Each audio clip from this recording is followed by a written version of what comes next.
the Amnesty International report that comes out today is the type of attention-getting, headline-grabbing report that seems to fit in line with the dominant narrative of how the Syrian government is, of course, just torturing people and killing them at will, and that something must be done to stop this. But as that report pointed out, of course, the Amnesty International report itself is based on eyewitness reports, not on the ground reporting, and it's based on the ideas of people who are being implicated in this. I mean, the people who are part of the supposed opposition to this government. So it's a little bit like creating a report asking whether the banks were to blame for the 2008 financial meltdown and only talking to people from Goldman Sachs. I mean, we know which way that type of report is going to go, and so there has to be some skepticality of these types of reports. And I don't think we necessarily need to remind people just how important it is to be skeptical of all media reports in these times, especially when there seems to be a push towards rallying the public around a military intervention. But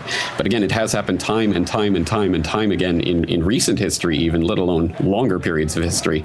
And we see it, unfortunately, perhaps coming to fruition again here in Syria. And I mean, foreign media is relying on anonymous sources, pictures of journalists, poor quality pictures, I should say, shot at indistinguishable locations, really, and they're broadcast as real events. Do you think that's fair? Certainly not. In fact, there's even been the implication that some of the images we're being shown have been digitally manipulated, and there have been reports about that available online that you can watch of footage that was taken in Bahrain and said to be taken in Hama, and it's showing the same footage on different stations with different backgrounds digitally dropped in. So there are some very strange things that are going on right now, and unfortunately, we live in an age where media manipulation is so easy that it starts to become more and more difficult to tell reality from fiction, especially when so much of the Western media is controlled by so few corporations. It does certainly raise at least the specter of that type of whole-scale manipulation. But of course, manipulation can be also much more subtle than that, and there are many different ways in which the media can steer a conversation towards the direction that the establishment wishes, from suppressing information that goes against the grain to amplifying information that seems to suggest whatever the establishment is looking for, to framing the conversation in a certain way. If we can frame the conversation to talk about whether or not we need military intervention to stop the Assad government, that takes away from the real conversation that should be going on about how people who are genuinely concerned about the Syrian people can be supporting the Syrian people in doing what they need to do in terms of their respecting their own national sovereignty and their borders, instead of just reliving Libya and staging a military intervention, which we have seen has greatly destabilized that country. So again, there's a lot of different ways that this works, but again, it is complicated by the fact that, of course, that there is not freedom of movement among journalists in Syria. So it is difficult to put together these reports, and that has to be taken into account as well. So in some respects, perhaps the Assad government is doing it to itself. Some international players, such as Turkey, for example, think the situation has reached a point where changes would be too little, too late. Do you agree with that? Well, it might have reached that point in terms of the conversation that's being framed. But once again, it's a question of how the question is being put to the public and what kind of information that's based on.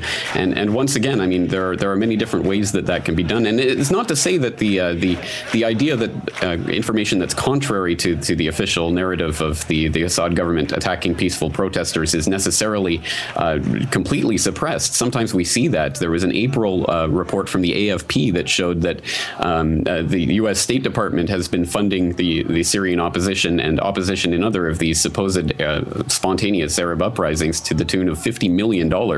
And there was a report in the Washington Post earlier this year that showed that the Syrian opposition has been backed by the U.S. State Department. So sometimes this information comes out, but when it does, it's generally reported on and quickly forgotten.